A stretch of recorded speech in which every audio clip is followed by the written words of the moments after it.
In the tapestry of life, where every thread holds a story, America in black and white emerges as a haven for the voices echoing through the heart of our communities. In this podcast, we wade through the rivers of our collective experiences, celebrating the vibrant hues of change brought forth by the whispers of hope and the roars of action. It's more than just a conversation. It's a journey into the heart of our society, illuminated by the light of those daring to dream and do. Join us, and let your voice be the melody that guides us toward a dawn where every color finds its place in the masterpiece of our shared destiny. Together, let's paint a future brimming with the positives that dwell in our minds and the actions that shape our. Good evening, family, and welcome to another powerful episode of America in Black and White, where we explore the brilliance, resilience, and innovation of Black leaders shaping our world today. I'm your host, Charles King, and tonight we are honored to spotlight a man whose life's work sits at the intersection of technology, entrepreneurship, spirituality, and global media influence. In a world where digital transformation is rewriting the rules of business, communication, and community building, our guest stands as a visionary who saw the future long before it arrived. He is an engineer by training, a CEO by calling, a mentor by passion, and a global voice by divine assignment. From electronic engineering to international streaming media, from business ownership to motivational speaking, from community engagement to spiritual leadership, Dr. Kevin A. Vaughan has built a legacy rooted in excellence, empowerment, and purpose. Tonight, we dive into his journey, the triumphs, the lessons, the faith, and the extraordinary influences that shaped him, including the profound impact of Dr. Miles Monroe, Les Brown, and Herman J. Russell. Family, get ready. This is going to be a conversation filled with wisdom, strategy, and soul. Let's welcome the incomparable Dr. Kevin A. Vaughan.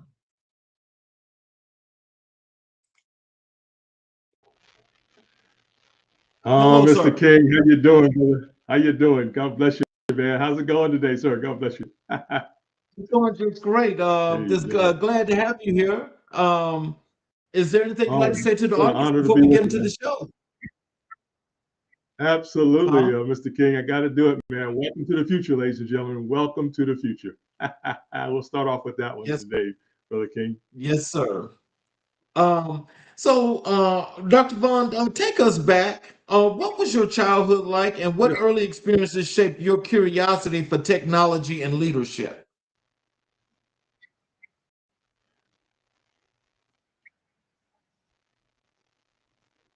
Amen. Well, Can you thank hear you so me? much, Brother King. Ladies and gentlemen, thank you so much for your time as well, those listening right now as well. One thing I grew up, I actually born in North Carolina, Brother King, and grew up in upstate New York, Poughkeepsie. Great mom, great two sisters that I work with as well. A great community, as you know, Brother King. Back in the day, at least in our generation, we had good communities. Not to say there isn't any today, but we had pretty good communities where everybody knew everybody, and you could get disciplined real quick, if you got out of hand as well. So that was important to us as well. But also, too, I was excited about graduating from high school and went on to college. And Dr. King, Brother King, I went to HCU, which is Savannah State University, and that literally changed my life as well, going to the Mhm. HBCU. And that's where I took up the engineering school there. So I had a tremendous opportunity to do some great things there in that area. You don't know really what you're going to do, but at least you're moving forward. So had a great experience at Savannah State University now, and a very good experience also growing up. One thing I got to mention to you is that we had some great Christmases growing up too, Brother King.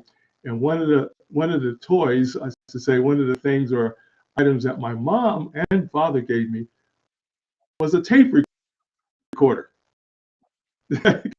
Oh, Can you believe I had a wow. tape recorder, man? So one Christmas, I got a tape that I would be doing with kind of led me into speaking, also to learning what it did and so forth. So I say that pivotal point was having that tape recorder that took me into technology and to podcasting today. That's amazing. Oh wow. I got a couple of hellos here. I'll put them on the screen. That one's from one of our continued supporters here with the hello, and thank you for joining us. And this one is from Yeah. Malachi. It says hi and hello to you as well. Thanks for joining the show. Um, who were the key figures in your upbringing who helped guide your path?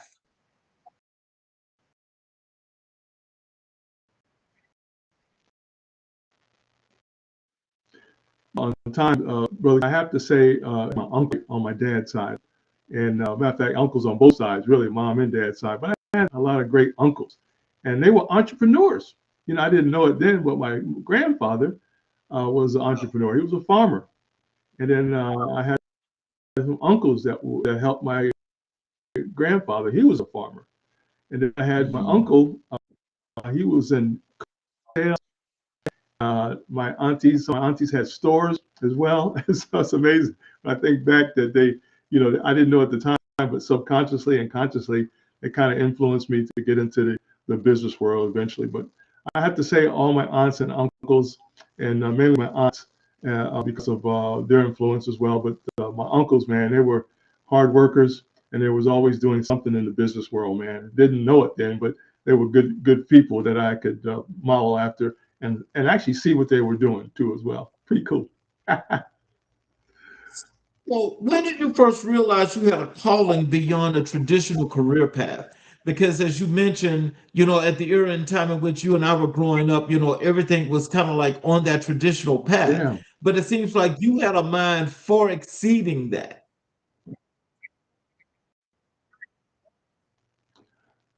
Yeah. Thank you so much, Doc. That's a great area. The pivot is always pivot points, ladies and gentlemen, in our lives that we don't know always at the time until you look back. As you know, it's amazing how God lets you pivot, but you don't know if you're pivoting or not, until you look back and say, well, that was a pivot.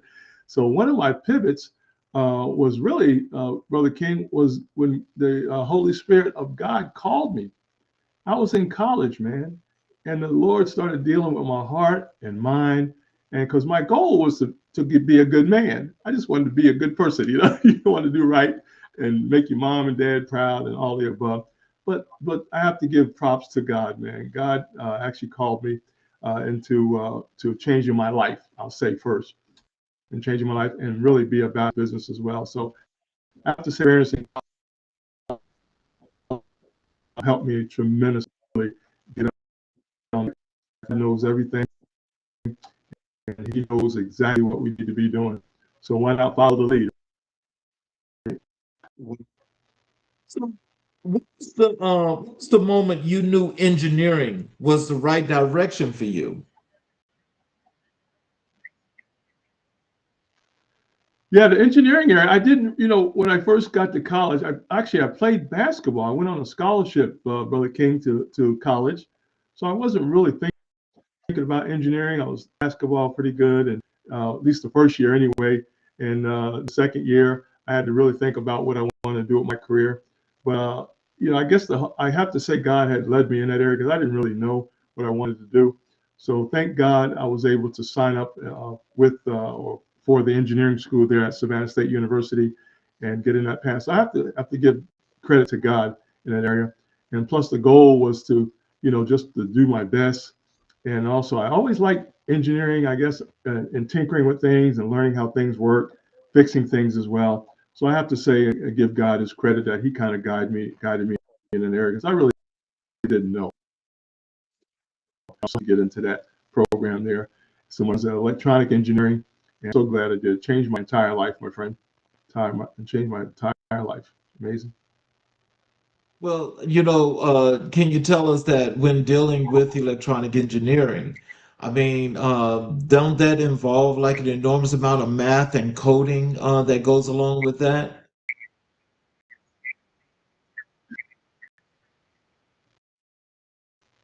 Yeah, little background teacher. She was our algebra, trigonometry, and algebra and trigonometry math teacher. So she was really influential in getting me to college. That's the first thing. Her alma mater was Savannah State University. So her goal was to get us all, not just me, but everybody in our class to college somewhere. So I got to give her props, one of my math teachers. So yes, it was important. So I had to some. It wasn't a genius or wasn't 100% in math, but I was able to get through that math classes and be able to get qualified, if you will, or accepted at Savannah State University. Keep going, and later on, what Brother King is the experiences and all the learning is great, but I found out that the experiences helped tremendously for me to go to the next level because my first job was building missiles.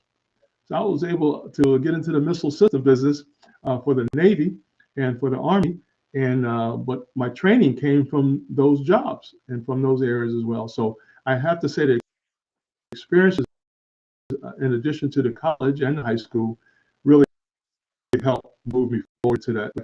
That training within in the industry, guys, it would have been. So, how did these early experiences prepare you for entrepreneurship? Yeah, great question. Yeah, great question, Brother King. What I found out is that I got real good at solving problems, Brother King. Really good, because your job is required to solve problems, right? So whatever I was doing, Right. I had to be able to be really educate myself, but also be trained as well. And later on, Brother King, when I retired, actually retired in 2015, I said, wait a minute. I was engineering, also had a lot of training in quality assurance, quality control, and quality training. Also, I had background in Six Sigma, which you're probably familiar. So I was a green belt trained as well. Wait a minute, I've been doing this for somebody else for about 30 years. Why can't I turn that into a business model? So it just made sense. So the very thing I already knew how to do, you could really in a great mentoring system as well on top of that. So that's where all that came from. I was just doing what I already was doing somebody else. Incredible when I thought about it. As I think about that, and just thinking about as we're talking about the younger you right now. I mean, how do you feel knowing that in our generation, where you had the actual opportunity to critically think and to get to this point where you are now, where it seems like critical thinking is being taken away from today's society? Yeah. Right. Right. Brother King, that is so critical because today, for some reason, I think it's the educational piece. I think it's the community piece as well. When we grew up, Brother King, is that, we had a different community back then. There was engagement, right? There was accountability, if you will, as well. Obviously, the education piece is so important as well. But I think part of it is the breakdown, a little breakdown of the family, a little breakdown of the community, people not getting involved in each other's lives as far as helping them grow in a specific area, like for getting higher learning, higher education, improving ourselves each and every day. Now, not everybody has to go to college, understand that, but the goal was to always be in constant pursuit of improving yourself on a regular basis, because you can get all kind of great backgrounds that you need without a college degree. We know that's not for everybody. Even associate's degrees, not everybody provide and get light in a certain area. And that's very important too. I think that drive, Brother King, has diminished, I'll say, a little bit in the next generation for various reasons. So, what challenges did you face as a young Black man entering the engineering field? Yeah, the biggest area, I guess, Brother King, is that I didn't know any Black engineers, either from, I think, electronic engineering my entire, I can believe that right now.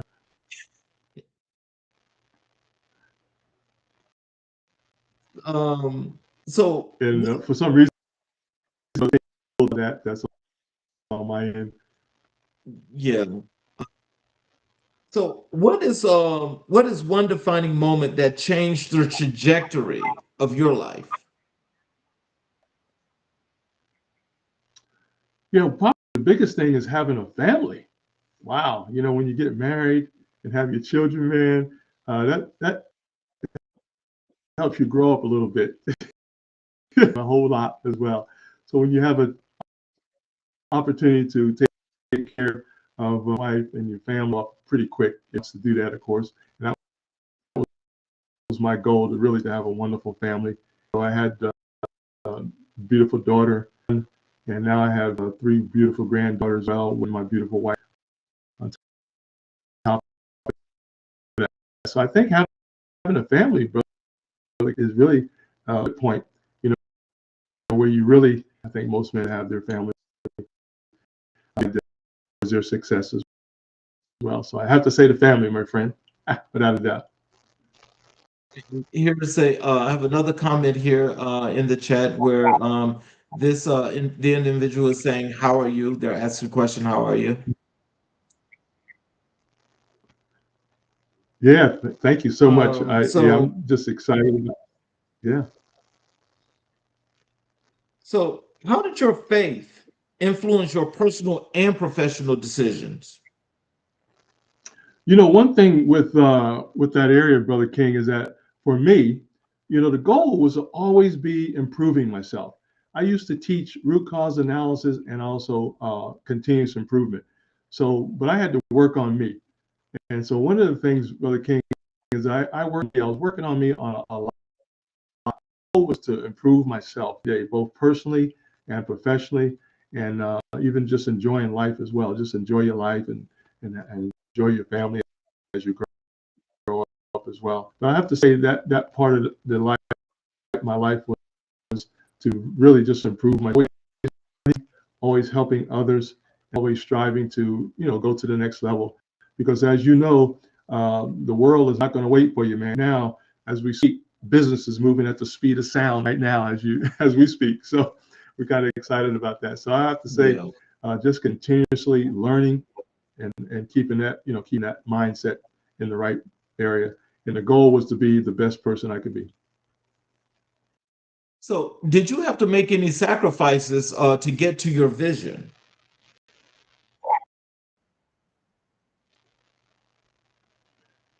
Yeah, yeah, I got a little delay here, Brother King. I'm not sure if it's on my end or not, but you might have to repeat that for me. I'm sorry. Yes. Did you have to make any sacrifices to pursue your vision?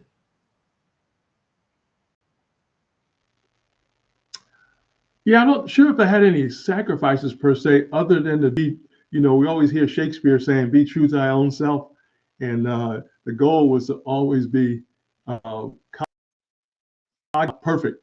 First of all, that's the first thing, but know that I can always improve and get better each and every day. So I would have to say, yeah, I had a few challenges and as well, because I think that's just part of life. But I believe a lot of those challenges just help you get stronger. They help you get stronger. I love I teach as well, called Lessons Learned, Brother King, where you learn some lessons. What did you learn? I learned a lot of lessons, my friend, and that whether it's at work, play with, just enjoying the family, working with the family, dealing with family, all the above. Be able to learn and turn those into strong, viable learning experiences, well, at the same time. Just very incredible area. At this stage in your life, what does legacy mean to you? Wow, great question. Great question, Mr. King. Yeah, legacy basically it means really helping the next generation, specifically sons and daughters, right? Grandchildren, help them to become what they're supposed to be, because they can't do, what I have done, obviously. So the goal, a legacy, would be able to help the family, help the community, help your church as well, if you're affiliated with the church as well, and keep that moving. So the goal is always to help others and to find their place in their lives and in their societies as well. So, I think the legacy is that, because I hear other people do that as well. Like, for example, my math teacher I mentioned earlier, one of her legacy that she helped me, get to where I needed to be, and she helped me tremendously to get to my goals. So my goals should be the same thing to help others get their goals, Brother King. So I think that's important to make sure family, our community, our church, community as well, and anybody else that we meet, help them grow and help them get to their needs. A little bit about your work here as a CEO and your entrepreneurship. And I thought that this is more than just a substantial area, of discussion, because I'm trying to get many people in our communities to think more about entrepreneurship. It seems like, I don't know if it's hard, or Yeah. what's the difficulties, but it's like, it's taking some time.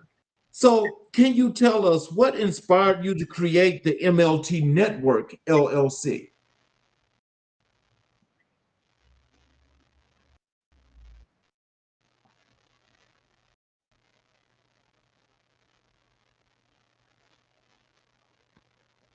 Yeah, Brother King, for some reason, I'm still getting a delay there. So I think I should know on how I got entrepreneurship, I believe. So we're really excited about that area. One of the biggest areas I think is that one of my mentors, uh, Dr. Carnes, he talked about we've been suffied so long that we don't see our own gifts sometimes. We've been socially modified by jobs, different things as well over time, with life, if you will. So I think part of it is modified socially so much that we don't even see our own talents. So once you get around the right people, I had the pleasure of meeting Dr. Miles Monroe when he was with us here in Atlanta, Georgia. I met several top. So it's important to be around people that's going to motivate and help you understand that life is more than you think, and that you find your talents, to find your gifts, and be able to hone those, if you will, and improve those. So once I understood that, hey, I could take those same talents I was doing for somebody else and getting paid very well for, that I could also do that in a business model. So I came up with a business model for that, and of course, with God's help, we were able to build and still building the Men Let's Talk Network, Brother King. So it's a combination of all the above, of helping others, but also knowing that you can do certain things. And if you love, come on the network. If you love to help people, come on the network. If you like people, which you do, come on the network and build your own brand as well. So what gap did you see in the market that your company was designed to fill? Yeah, one of the biggest areas, Brother King, was the goal was to strengthen the family. That was the whole Okay. purpose of the Men Let's Talk, to strengthen the family. We start with the men, with the man, if you will, because he is responsible for protecting and guiding and helping his family, right, grow. If you're a single man, you're still responsible for yourself, of course, and you may have your mom and dad, your sisters and brothers and nieces. You're responsible for them, well, helping them grow as well. So that was an important part. So the family, strengthen the family, strengthen the man, strengthen them because we were a network as well, and also guide our children, right? So they have more understanding about how to live proper lives. So that was the goal, is really to strengthen the entire family, the man, through the woman, and through the children. And we had a tremendous business model that we could do that with. And it's all about people, right? It's all about meeting other people, getting to know them, the relationships, collaborations, networking is very important. We did a lot of networking prior to COVID. Brother King, as you know, we did a lot of networking, man. We were all over the place prior to COVID doing networking, meeting people. Yes, sir. So that helped a lot as well. So can you tell us, how did your engineering degree or your work in engineering influence your approach to business?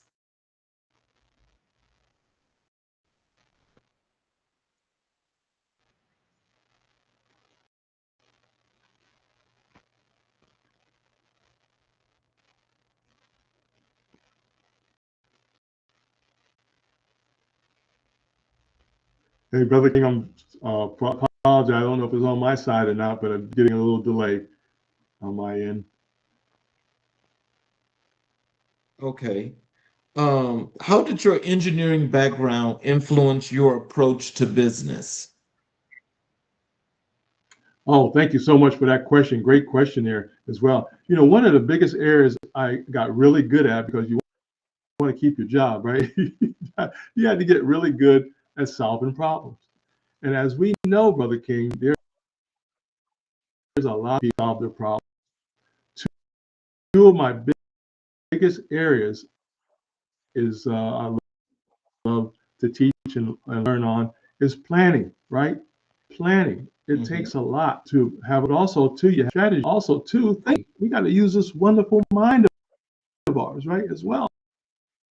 On top of mhm, that, when you helping people help people strategize and help model, people are willing to, right? They're gonna have to pay you for your time, right?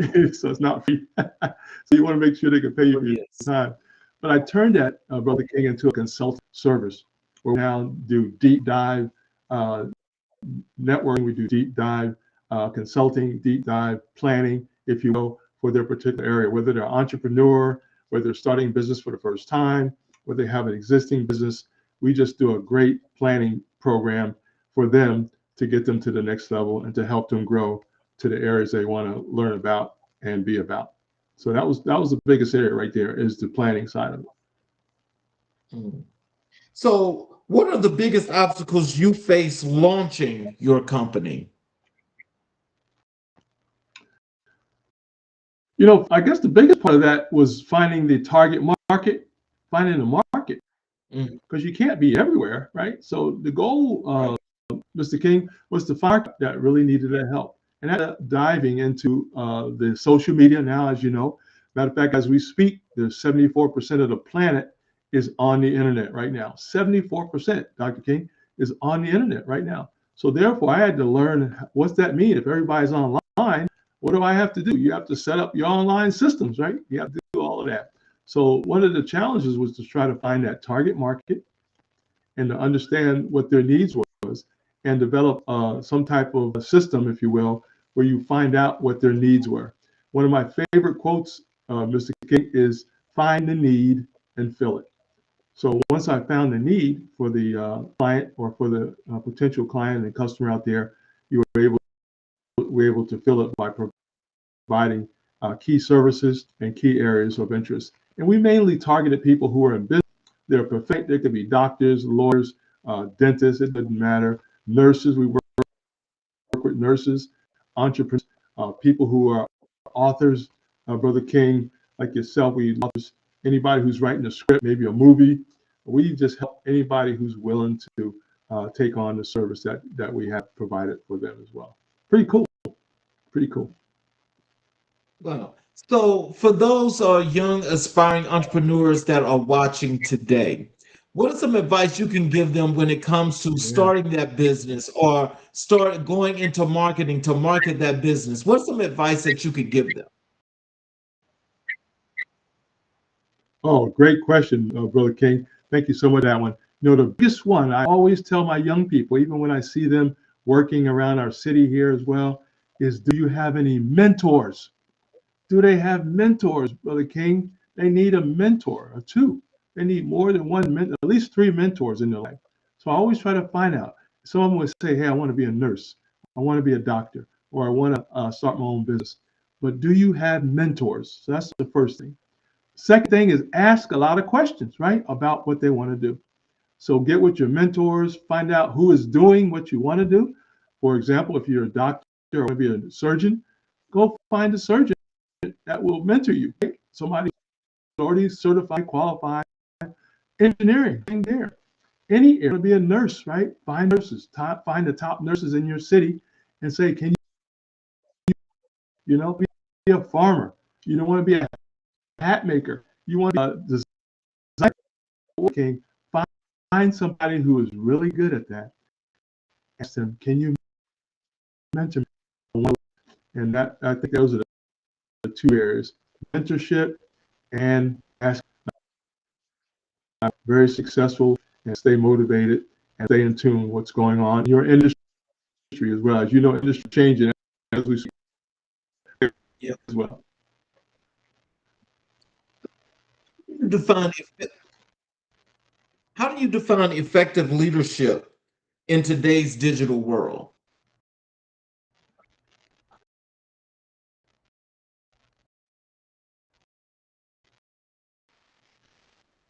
I'm sorry, Brother King. I had Yeah, actually, yeah, 'cause you're kind of frozen on the screen too.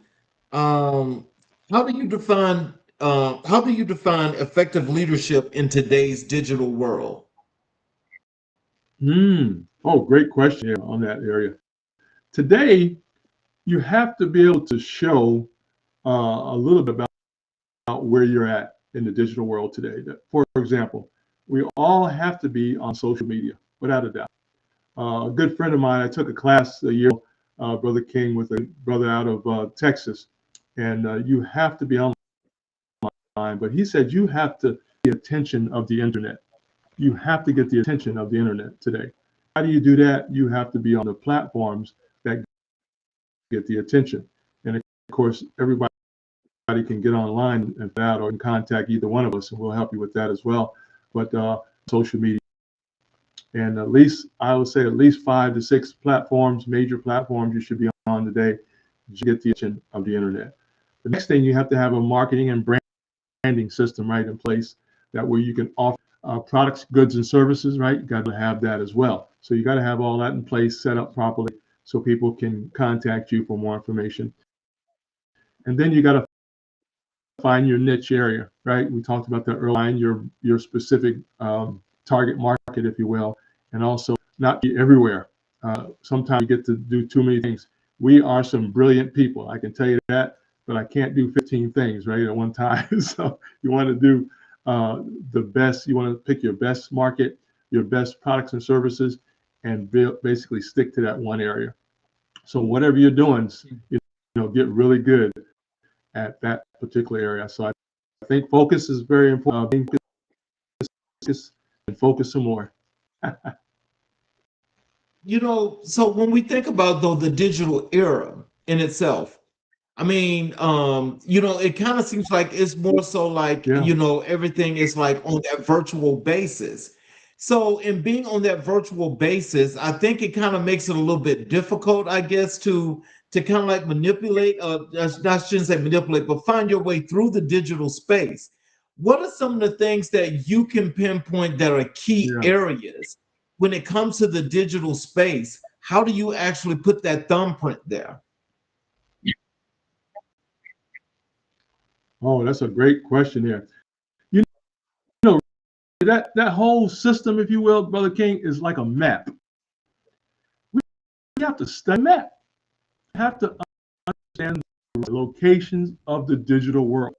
First thing you have to do is some research, right? Search and understand the landscape. You have to understand the mapping. For example, what businesses are thriving in this area, what individuals are doing, what goods, products, and services, and all the above, what consulting areas are needed the most. You literally have to do research today to find out what's hot, what's needed, and then be able to use your wonderful brain and mind strategically figure out how I'm going to certainly get in here into this business. Now, we're also talking not only individuals, Brother King, but we're also talking about contracts with the state, with the city, with the county as well, because they do not produce anything. They still need products, goods, and services, in addition to the federal government, of course, as well. So all that has to be understood, but you're going to have to come up with your digital map to be able to find out where I'm going to go in this market based on what you can provide. It's out there, but it's a lot of work, a lot of planning, and you better understand the game of chess a little bit as well. What's the most important skill every entrepreneur must develop?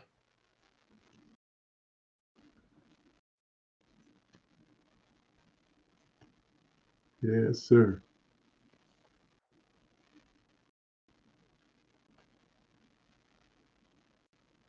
So, what is the most important skill that every entrepreneur must develop? Wow, great one. Yeah, great question there, Brother King. I would say people skills. I'm gonna start there.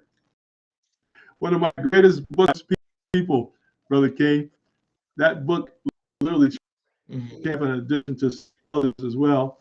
But the people, you have people, you have people. You got to know people. You got to help them. You got to be patient with them. All the above. So I would say own, improve our people understanding, if you will, and rapport and how to get along with customer says, well, I don't like your product, or whatever, or they want their money back. You got to be able to do all of that, with professionalism that we all should have as well.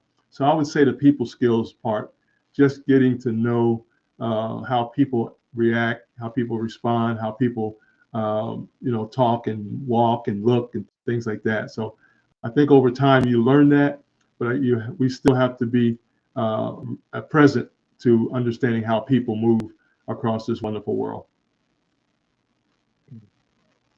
How do you stay innovative in a rapidly changing technological landscape?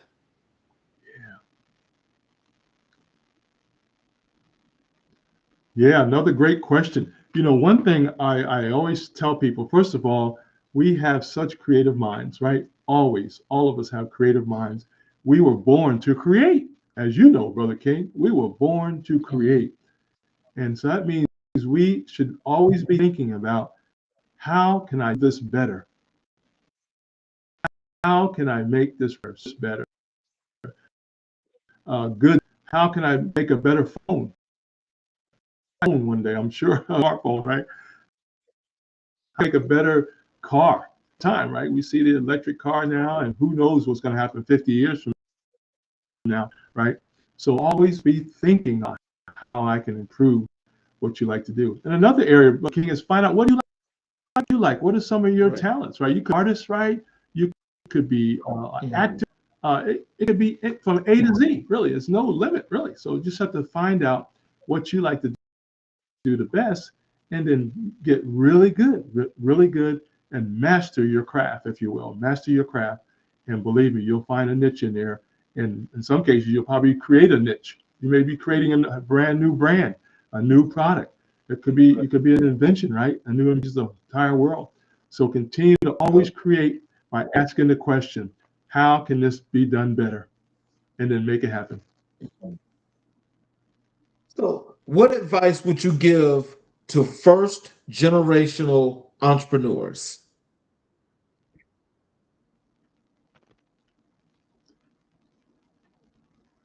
Yeah, great question again, Brother King. The first thing that we do with our clients, Brother King, is first thing we have to understand what you want to do.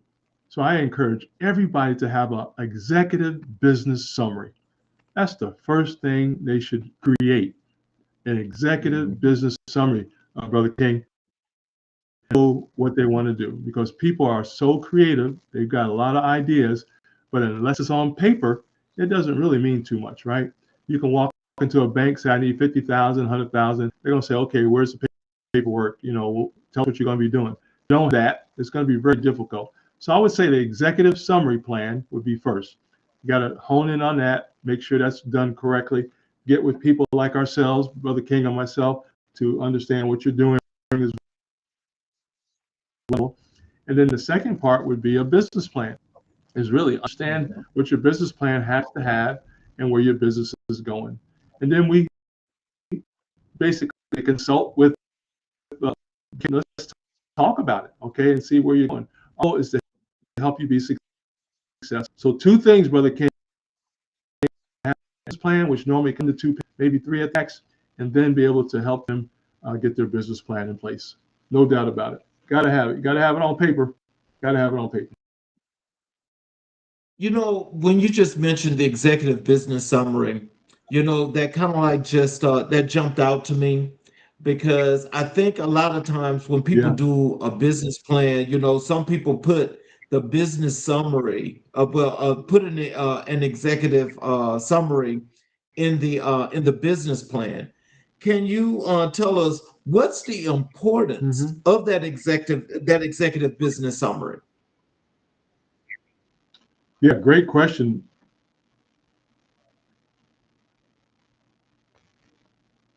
Yeah, absolutely.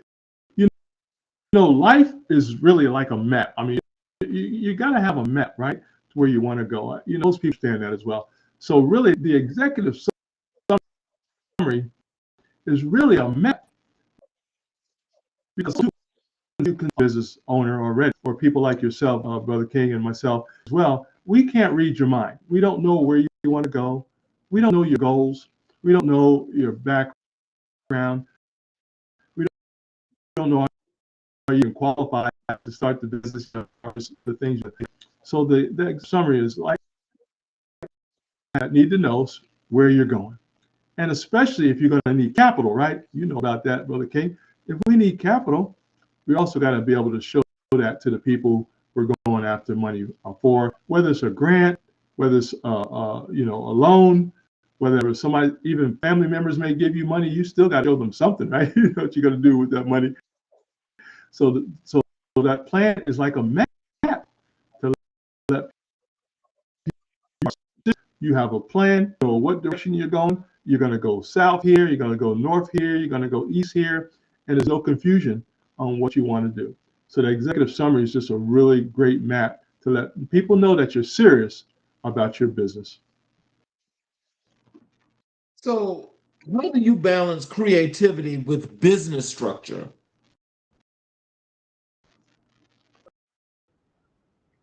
Yeah.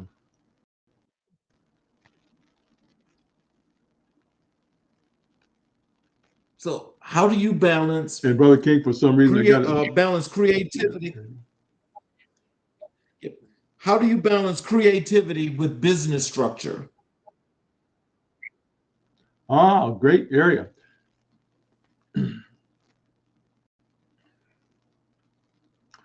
Yeah, I love it, Brother King. That's a great question.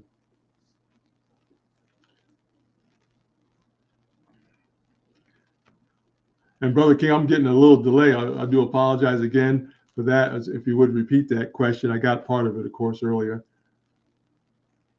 So, how do you balance creativity with business structure? Great question. First thing is always be for whatever. If you're an entrepreneur or in business, you're going to always have either products, goods, or services, right? And maybe new inventions and things may come out of that as well. So whoever the CEO, president, founder is, they should always be thinking in the future, right? What can we do for the next 5 years, 10 years, 15 years, 20 years, whatever that area is for you. So you always want to be in creative mode. So one of the key things today, because we're in a global market, Brother King, is that you have to keep up to date in your market and also yours, right, as well. So it's so important just to Mhm. keep abreast of what's going on, what's not going on, if you will. Look for opportunity, right, for new business. Another business has gotten stopped their business, that contract for the state, whatever, another company, all the above. So it's really a constant keeping abreast of your own business, if you will. So the leaders of the business, like CEOs and founders, they're going to have to just stay up to date, Brother King, on everything that's going on in the marketplace, and not just in the United States, but globally now. And you can do that Mhm. now just through clicks on the network. So, tell us, what is the most rewarding part of being CEO?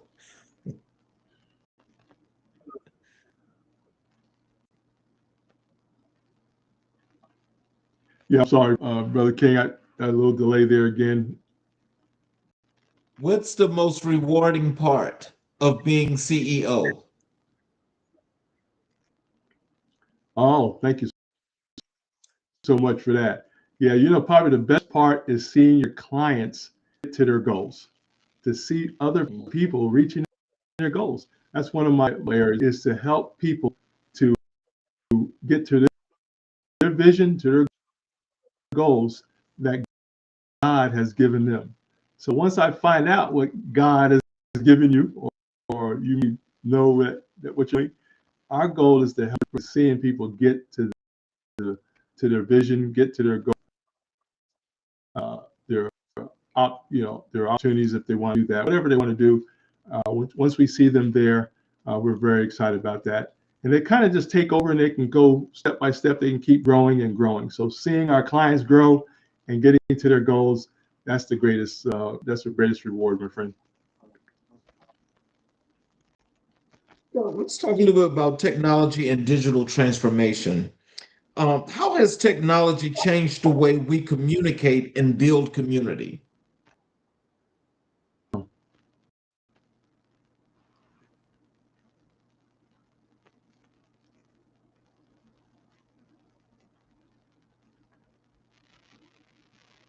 And Brother Kim, I apologize again. I did not hear the full question there, my friend.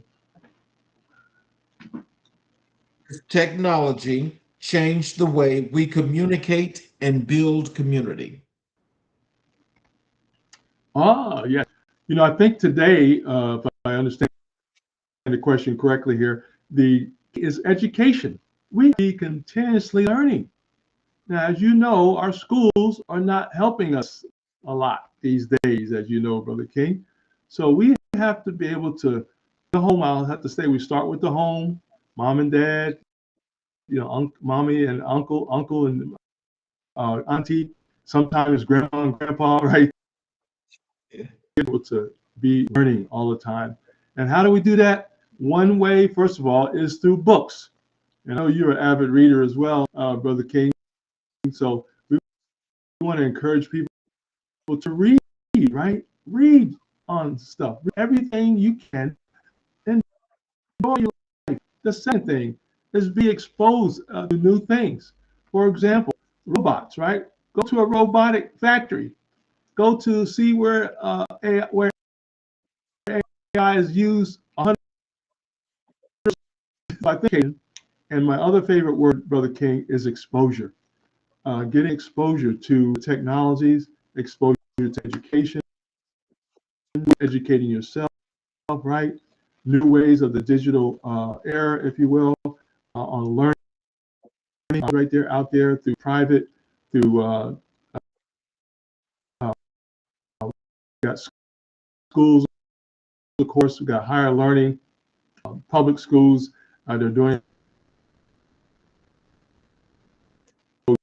exposure, brother. That's so key today, especially with our young kids. They got to see stuff in order to understand how things work. Mhm. So, what emerging technologies excite you the most right now?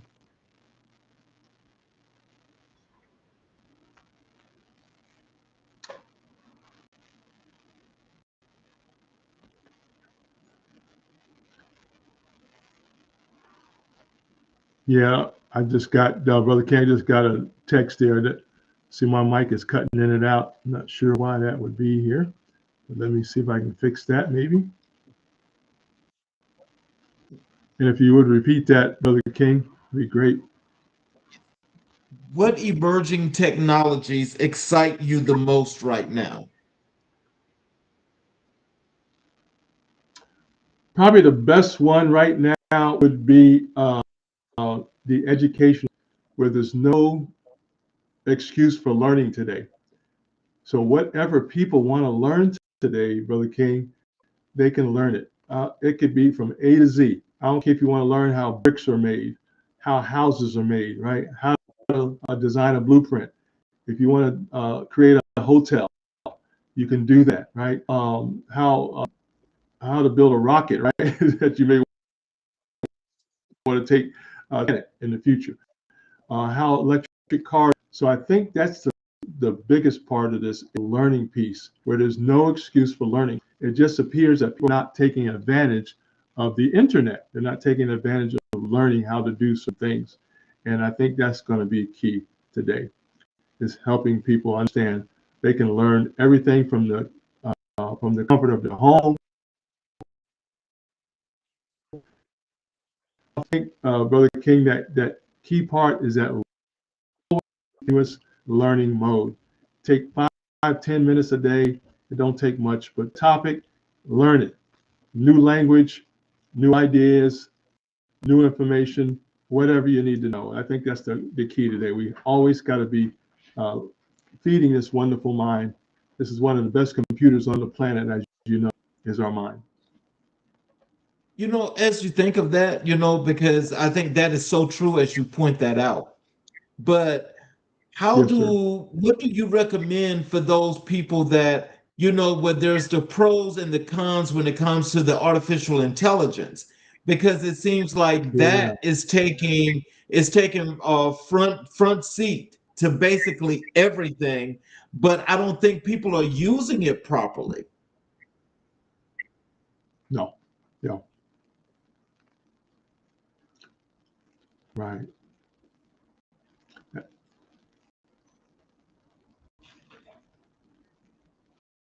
Yeah, exactly. And yeah, in that area, I think part of it is, again, is the educational piece, right? That's the first thing. Right now, Brother King, I am working with some active seniors here in Atlanta just to keep them abreast of what's going on. So our goal is to teach them, train them, but also show them how they can integrate it, right, into their lifestyle, whatever the needs are, right? So first of all, it's finding and filling that need, but also showing them how to use AI from an educational piece side, right? First of all, and then also from a side as well. So they're very interested in learning, being afraid, right, of the technology. So a lot of times we just don't know what to do because we don't know how it works.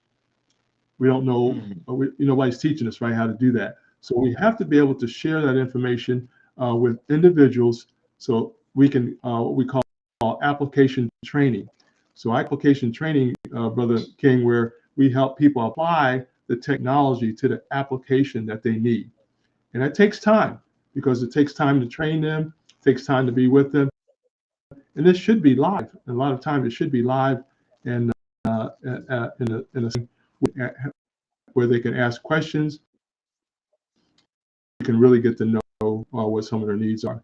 So I think a lot of it's just application training. It's not hard, and as well, we're not used to it. We got to be able to break that down as professionals, like you and I are. We have to break that down so they can understand the techniques and the information on how digital world and AI is working today, and be prepared to ask questions for them.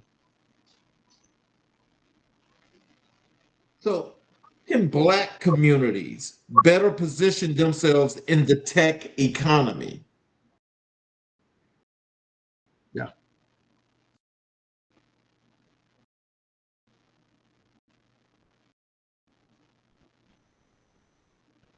yeah, we can do that. Part of that. Again, I'm still getting a connection. Sure, what's going on with there, but yeah, I think part of it is the educational piece that we got going back education and training. There's just no excuse for learning today. But we also have to have a plan, right? That means I have to have a plan for what I want to do. For example, I'm also an intern, so I'm working on a new idea right now. Brother King and others have ideas that they can improve their product on as well. So the key is have to put yourself in a position for learning. We have to do research, right, as well. And I also say you have to have some mentors as well that's going to Mhm. push you and also give you accountability for what you want to do with your idea or with your learning uh, background as well. So the key is education and also applying yourself to always be learning. There's just no excuse. People get results by, as you know, what they Mhm. know. And so our goal is to help our community and our young people. Can't leave our young people out, right? Our goal is to help them out, but we understand how to strategically think,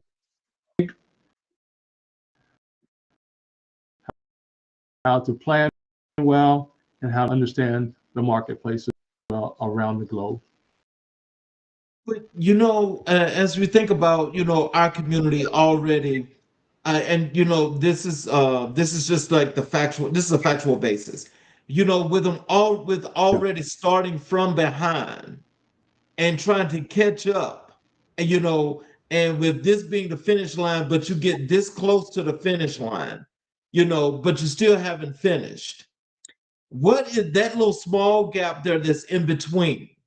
What are some of the things we could do to fill that in to actually help the community to really catch up and to be a whole lot better?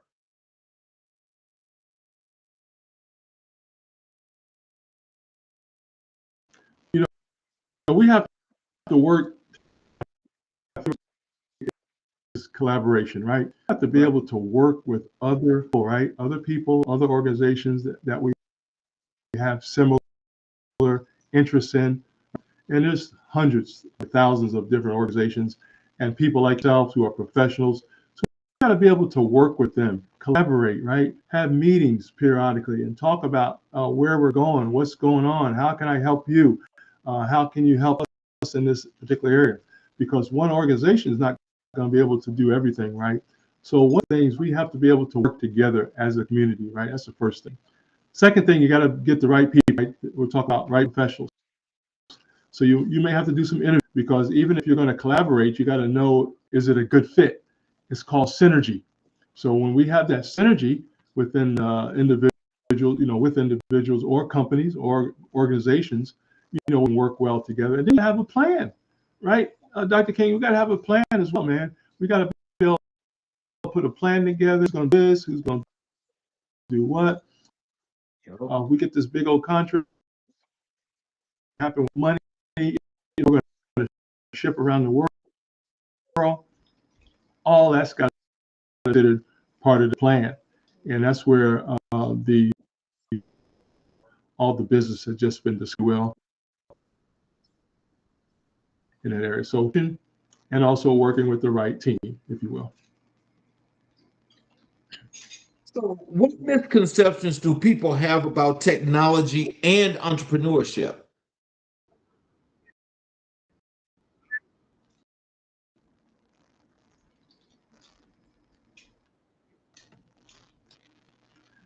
Yeah, I think a lot of people have not done research, right?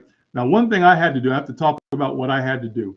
I had to look at the technology. I'm gonna use AI, Brother King, right now, and figure out, okay, how's it gonna fit into what I do? So the first thing, you have to analyze everything today. I did a video on that. You got to analyze everything, Brother King. You have to analyze how is this technology gonna fit into what I do? And that's the first thing. So once you do that, you may have to get a certificate, you may have to get some training, you may have to do some research, whatever, talk to a few people. But once I find out how to help my clients, help my contracts, if you will, coming up, all the above, that is one of the keys. How does the technology, how does AI fit into my business model or into my goals? Now, it may not fit, right? And that's okay. That's what you want to know. But if it does fit, that's where you have to start ramping yourself up in order to build your business up to the next level as well. So very important to stay abreast of what's going on, but also to analyze, Brother King, how this fits into my business model. You really have to do a deep dive to see how this is going to work into my business model. So, so how do you help businesses adapt to digital transformation? Yeah, one of the first areas for sure is that deep dive.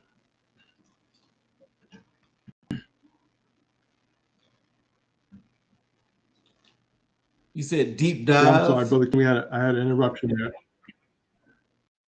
Yeah. Yes, sir. So Yeah, I'm sorry, we had a little interruption there again.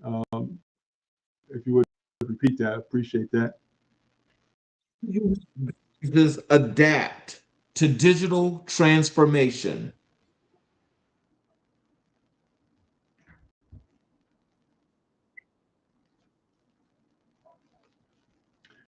Yeah, so business owners entrepreneurs, the key today, as you know, Dr. King, is information and data.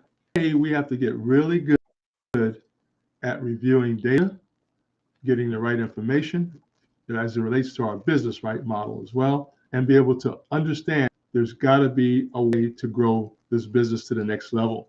So whatever your area is, or if you want to start a new business, right, you're going to have to do some landscaping, right? You got to do research in that area. So the key today is going to be data, called strategy. Then I got to figure out how am I going to get into this marketplace, how I'm going to offer these services to this particular market. Again, that deep dive comes from our brother King. It comes from having a good executive summary, having a good business plan, and having good people around to help analyze what you just put on paper, and also be able to push you to your next level of execution. So the key is it's got to be on paper and it's got to be understood. And you may have to tweak it. That's okay. And then they also got for the next 5 years, 10 years, or less in certain areas as well. So that one of the key areas really that is plan and that executive. That's kind of the map of really setting up everything for their business and for their needs. So, what role does cybersecurity play in modern business?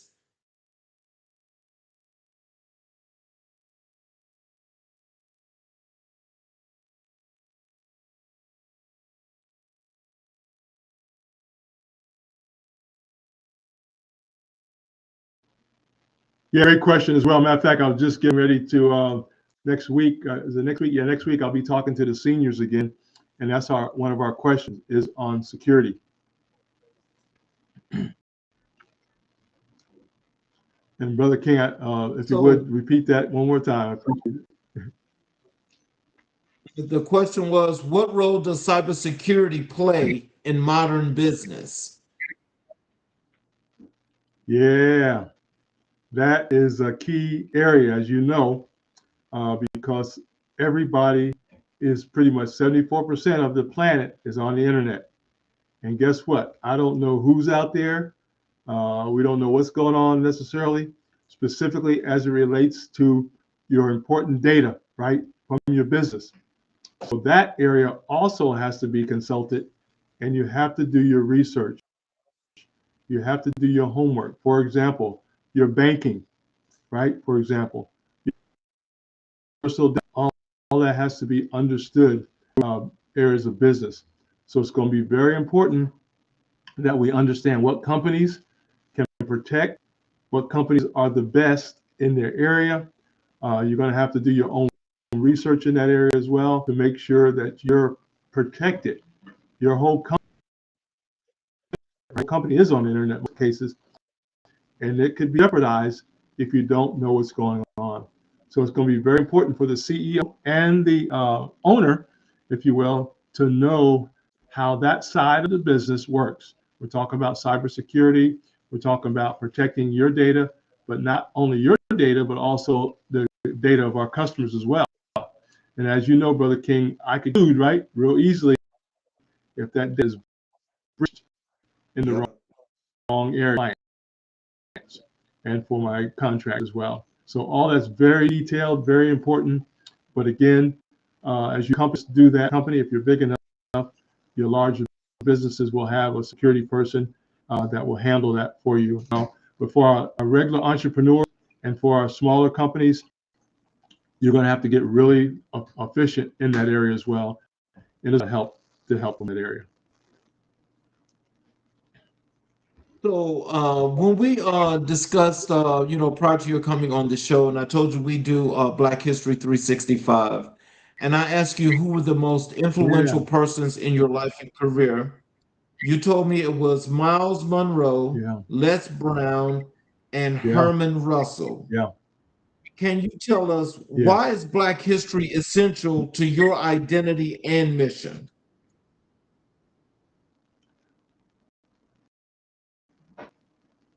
Yeah.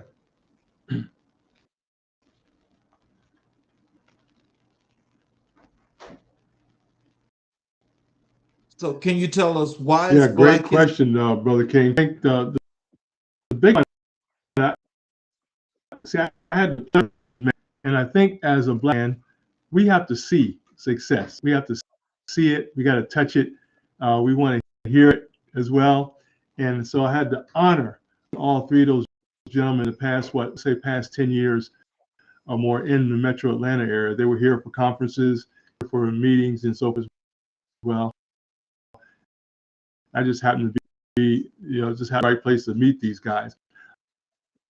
I even had the pleasure of meeting Zig Ziglar, one of the top motivational speakers on the planet. He's, of course, now will motivate that. But they're also giving you practical, great information to help you grow yourself, not so much your business, but yourself. As you know, prior to COVID, Brother King, our goal was personal development.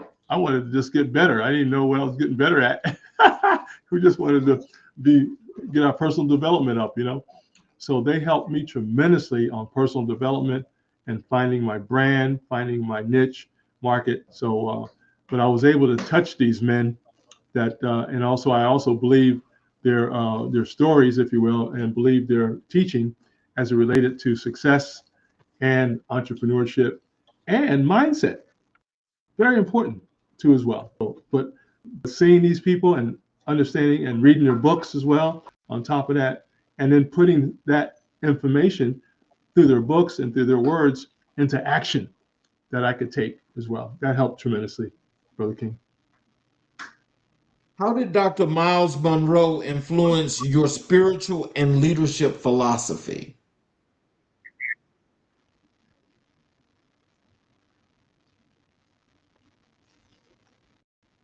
Yeah, Dr. King, excuse me, Dr. Brother King, Dr. Miles Monroe, his area was kingdom, as you know. He was always teaching, and even today, of course, all his videos and books and everything are kingdom related. So the thing I picked up the most from Miles Monroe was the thinking as the kingdom. But he taught kingdom concepts, taught kingdom principles, and all it took from him on the Bible, from the Lord, from the God, from the Holy Spirit, on kingdom principles. And that's what we're learning about the principles, but also for business as well. So from the summary, I picked up kingdom principles, kingdom thinking, and kingdom mindset.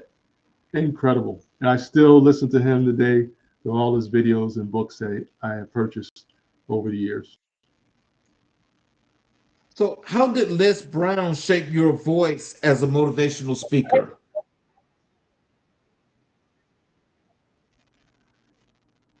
One of the best quotes I hear, you got to be hungry. You heard that one, Brother King? Les Brown would always say, you got to be hungry. And so to be hungry enough to off what I wanted to do, right? To learn more about when you're in business, ladies and gentlemen, you got to be hungry, as Les Brown would say.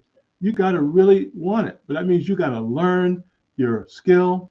You got to read, right? You got to motivate yourself. You got to understand your markets today. You got to understand the digital world, as Brother King mentioned earlier. You got to understand what AI is doing, right? And take the positive things from that and put it into your business model if it fits, right? There's got to be some synergy there as well. So Les Brown helped me to be hungry, bro, to keep going and find out what you're supposed to be doing and get it done.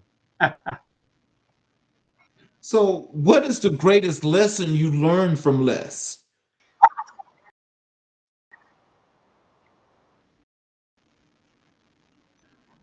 One of the best is Les Brown. I had the pleasure of meeting him at least twice here in the Metro Atlanta area, that you have that was there. He also taught a lot about serving others and helping others get to their dreams and goals as well. So the goal was always to help others grow, to be patient with people as well, and to help them find their dream on top of building mine at the same time. So that was a big area. He was a really good, great giver. Still is a great giver today, and we always learned a lot from him in that area. Just helping others, Brother King, helping others grow and lifting others up. So, how did Herman J. Russell inspire your entrepreneurial journey?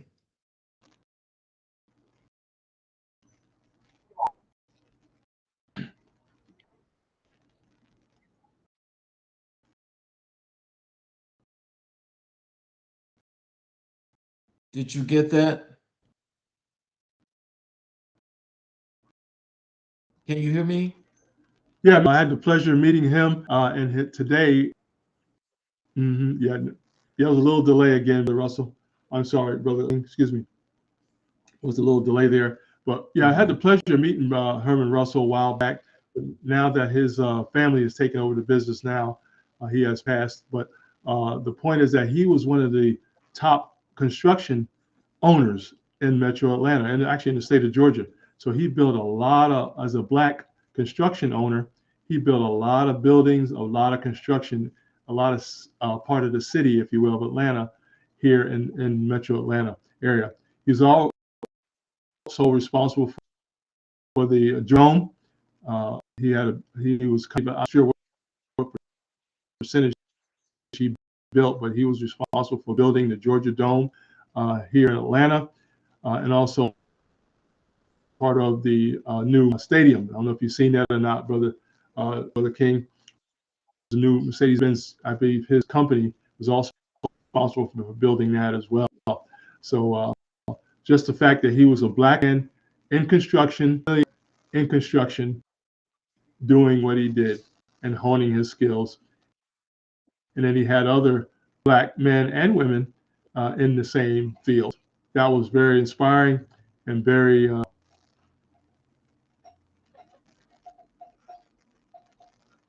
In closing, what are some words of wisdom and encouragement you'd like to leave for our audience, and tell them how they can connect with you via social media, your website, all of those good things that they could get from you?